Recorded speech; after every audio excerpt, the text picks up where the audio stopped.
Assalamualaikum teman-teman, seperti biasa sebelum mulai Mimin mendoakan semoga teman-teman semua selalu dalam keadaan sehat walafiat. Oke, kali ini kita akan melanjutkan Martial Master versi novel bagian 813. Bagi yang baru bergabung, selamat bergabung.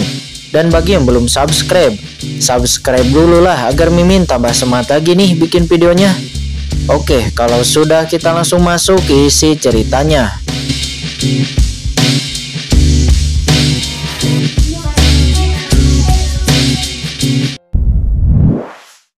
Pukian Kun dan yang lainnya nampak mengatakan dan mereka nampak khawatir. Jangan terlalu khawatir dengan Kaisar. Kinmo dan yang lainnya tidak akan ada hubungannya. Tetapi Anda... Kucing hitam besar itu berpikir sebentar lalu berkata, jika penguasa dari rumah Yomi Mansion tiba, dan jika Kaisar dan yang lainnya belum kembali, kalian semua akan memindahkan semua orang di Papillon Cendi ke kota Tianlei di Lautan Guntur. Mungkin akan ada secercah kehidupan, kata kucing hitam besar itu. Setelah mengatakan itu, kucing hitam besar mengguncang sosoknya, dan dia tiba-tiba memasuki cahaya ajaib. Ruang seketika berfluktuasi dan kucing hitam besar itu seketika menghilang dari sana.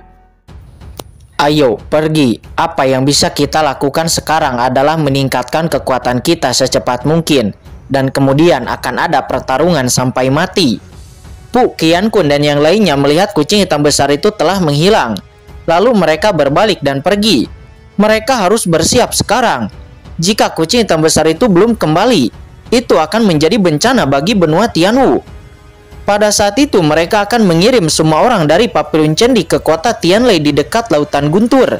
Tetapi mereka sendiri harus mengorbankan hidup mereka.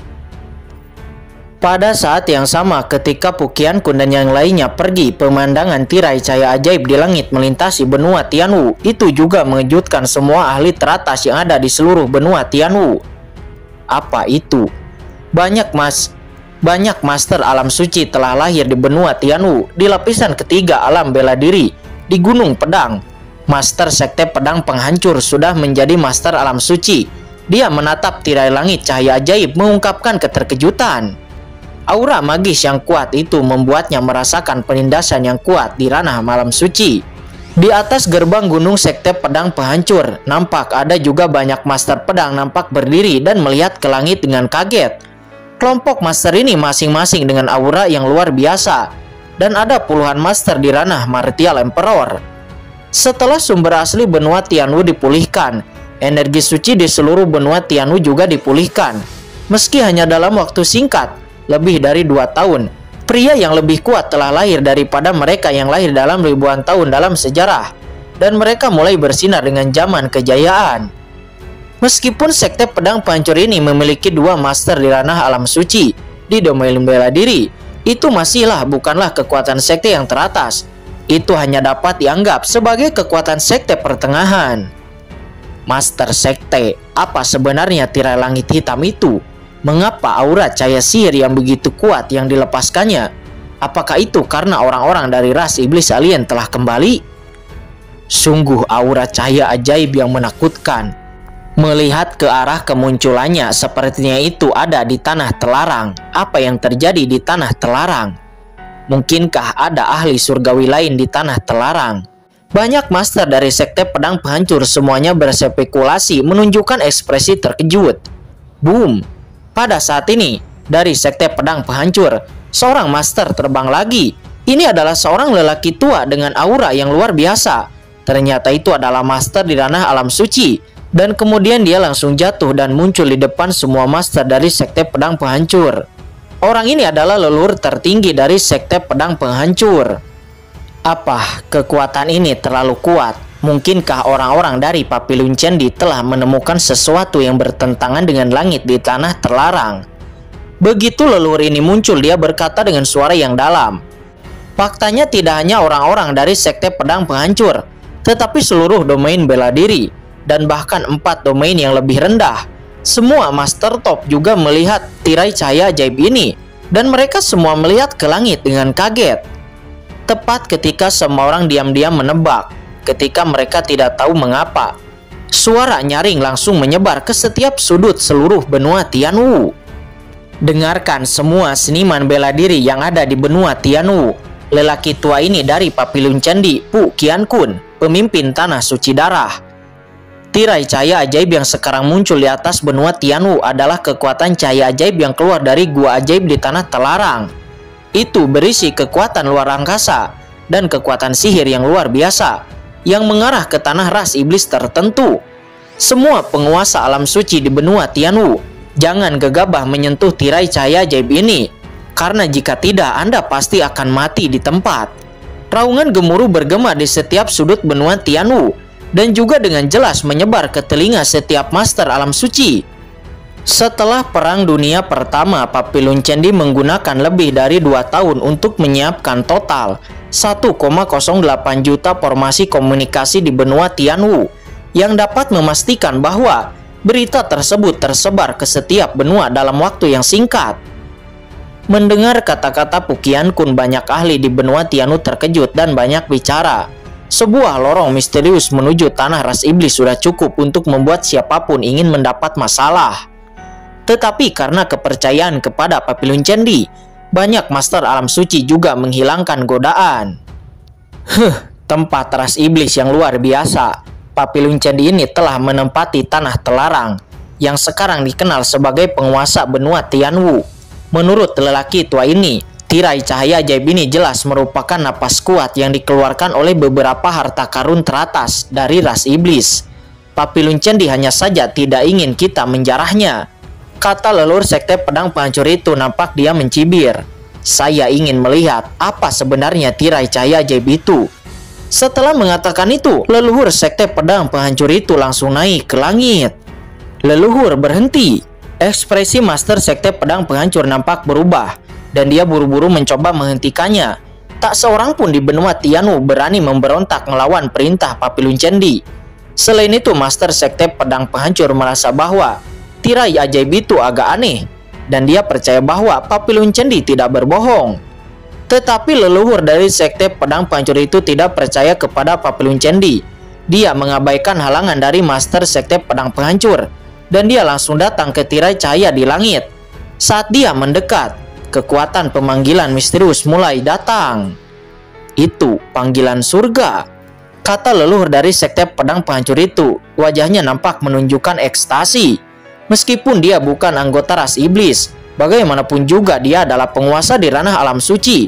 Bahkan jika kebalikannya adalah wilayah ras iblis, begitu dia semakin dekat, dia secara alami akan merasakan panggilan surga. Kata-katanya segera membuat kaget semua master dari sekte pedang penghancur. Mungkinkah surga ada di balik tirai cahaya ajaib itu? Banyak ahli dari sekte pedang penghancur nampak gemetar karena kegirangan. Surga ini adalah tempat yang diimpikan oleh banyak prajurit di daratan. Hahaha, apa kata lelaki tua ini? Papilun Candi itu layak mendapatkan ketenaran dan reputasi. Ini jelas merupakan jalan menuju surga. Papilun Candi itu memiliki ambisi serigala. Hahaha, Pak tua ini akan pergi. Leluhur dari sekte pedang penghancur itu tertawa terbahak-bahak. Kemudian dia mengguncang sosoknya dan tiba-tiba dia bergegas dan memasuki tirai cahaya ajaib itu. Tepat ketika master sekte pedang penghancur dan yang lainnya ingin mengikuti, tiba-tiba, apa? Teriakan histeris terdengar dan kemudian semua orang melihat bahwa begitu leluhur sekte pedang penghancur itu menyentuh tirai cahaya ajaib, tiba-tiba seluruh tubuhnya diselimuti oleh cahaya ajaib yang tak terlihat. Cahaya ajaib pembakaran. Leluhur tertinggi dari sekte pedang penghancur itu dibakar sampai mati dalam sekejap. Dan bahkan jiwanya dibakar langsung menjadi abu dan menghilang dari dunia ini. Leluhur, banyak master dari sekte pedang penghancur menyaksikan adegan ini dengan ngeri, seolah-olah disiram oleh baskom berisi air dingin. Masing-masing merasa dingin di hati mereka dan tidak pernah berani melangkah maju. Baru pada saat itulah mereka mengerti apa yang dikatakan Pu Qiankun. Itu adalah untuk kebaikan mereka.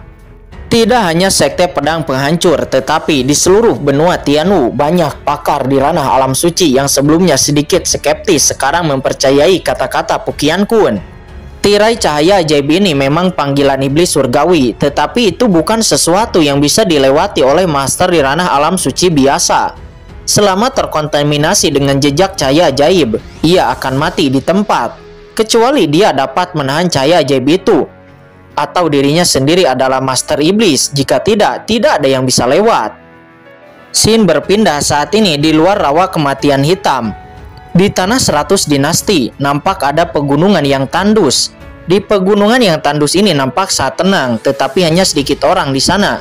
Banyak monster darah top tidak berani mendekati ke sini. Ini adalah tempat di mana orang-orang dari surga dan penguasa ras iblis alien bertarung.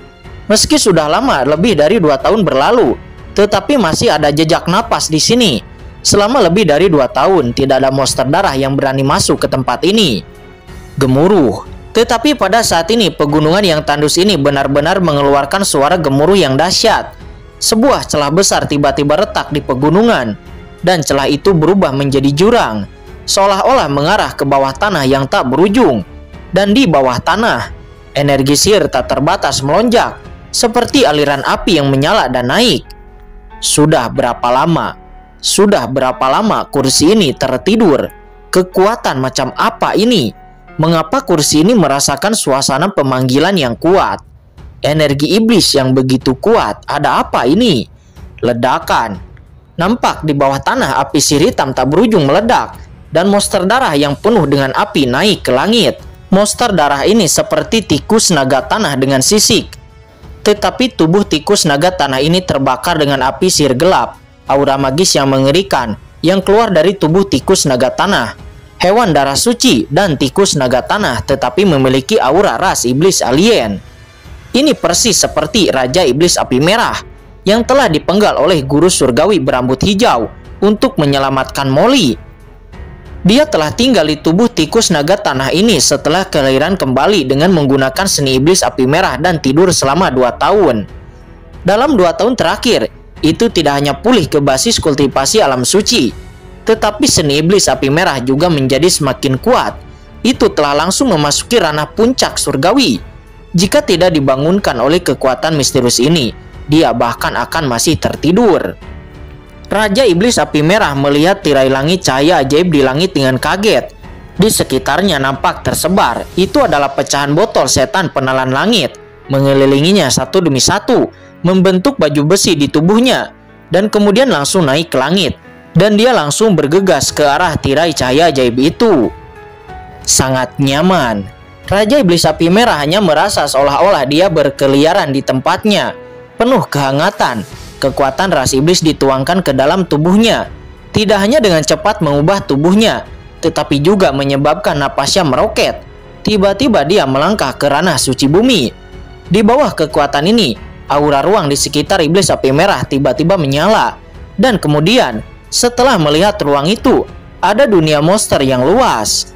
Sesaat berikutnya, sosok Raja Iblis Api Merah melintas, dan dia memasuki tirai cahaya ajaib itu. Tidak baik. Molly. Raja Iblis Api Merah dia baru terbangun dan dia belum mencari Molly, tetapi dia sudah terlanjur memasuki tirai cahaya ajaib itu. Tidak, Molly. Raja Iblis Api Merah meraung ingin kembali ke benua Tianwu, tetapi bagaimana mungkin? Tubuhnya tiba-tiba menghilang dari benua Tianwu. Dia membumbung tinggi dari pandangan. Langit di atas langit dan bumi ini, hanya teriakannya yang nampak bergema di benua Tianwu. Molly! Siapa yang memanggilku?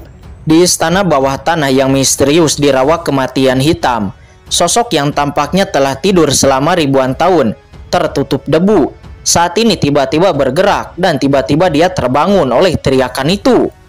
Tuan Iblis Api Merah. Itu Tuan Iblis Api Merah. Molly tiba-tiba terbangun dan seluruh tubuhnya terangkat ke langit. Raja Iblis Api Merah mati untuknya saat itu. Dan untuk menghindari pengejaran dari Master Surgawi Xiu Chengje, dia telah menggunakan benih parasit untuk memblokir ruang dan bahkan mematikan 6 inderanya, membiarkan napas hidupnya benar-benar sunyi dan dia jatuh ke dalam keadaan kehidupan dan kematian. Jika itu hanya untuk memblokir kekuatan sihir dan menutup 6 indera, itu tidak akan menyebabkan banyak kerusakan pada Molly. Tetapi dalam keputusasaan Iblis Api Merah yang sekarat untuk menyelamatkan dirinya, Molly benar-benar menyegel hatinya, menyebabkan dia menjadi mayat hidup. Tidak ada mentalitas, tidak ada kehidupan, dan tidak ada pernapasan. Dia benar-benar mengurung dirinya di halaman istana di rawa kematian hitam ini. Selama lebih dari 2 tahun dalam keadaan ini, hati Molly yang sebelumnya tidak sabar telah benar-benar tenang. Hatinya telah berubah, dan ranahnya telah mencapai keadaan legendaris tanpa kehampaan dan tanpa sihir. Dan pencapaiannya dengan cara magis juga telah maju dengan pesat. Sampai saat ini dia dibangunkan oleh suara yang dikenalnya. Boom! Dari tubuh Molly, aura tiba-tiba meledak, dan seluruh istana bawah tanah itu pecah seketika. Dan dia melangkah keluar dalam satu langkah dan datang ke langit di atas pegunungan yang sepi, merasakan napas yang familiar dan penuh semangat. Tuan Iblis Api Merah, ini benar-benar aura Tuan Iblis Api Merah, kata Molly. Rongga matanya mulai basah, air matanya tiba-tiba mengalir. Dia, iblis yang telah mencapai keadaan legendaris tanpa kehampaan dan tanpa iblis, saat ini nampak panik dan khawatir. Dia mencari kemana-mana, dan pada akhirnya dia melihat tirai cahaya ajaib di langit. Ini adalah kekuatan yang mengerikan dari ras iblis. Apa yang ada di balik tirai cahaya ajaib itu?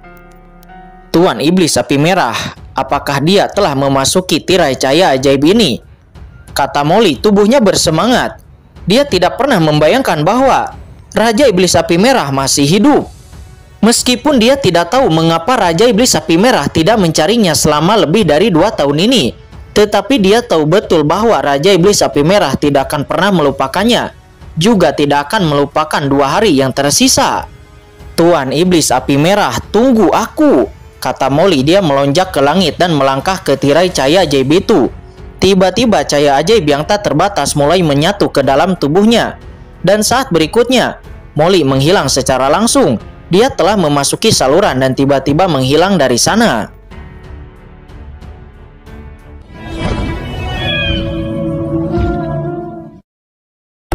Oke guys, sudah dulu ya. Jangan lupa subrek biar lanjut terus ceritanya.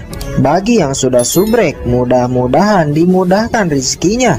Mimin undur diri. See you next and goodbye.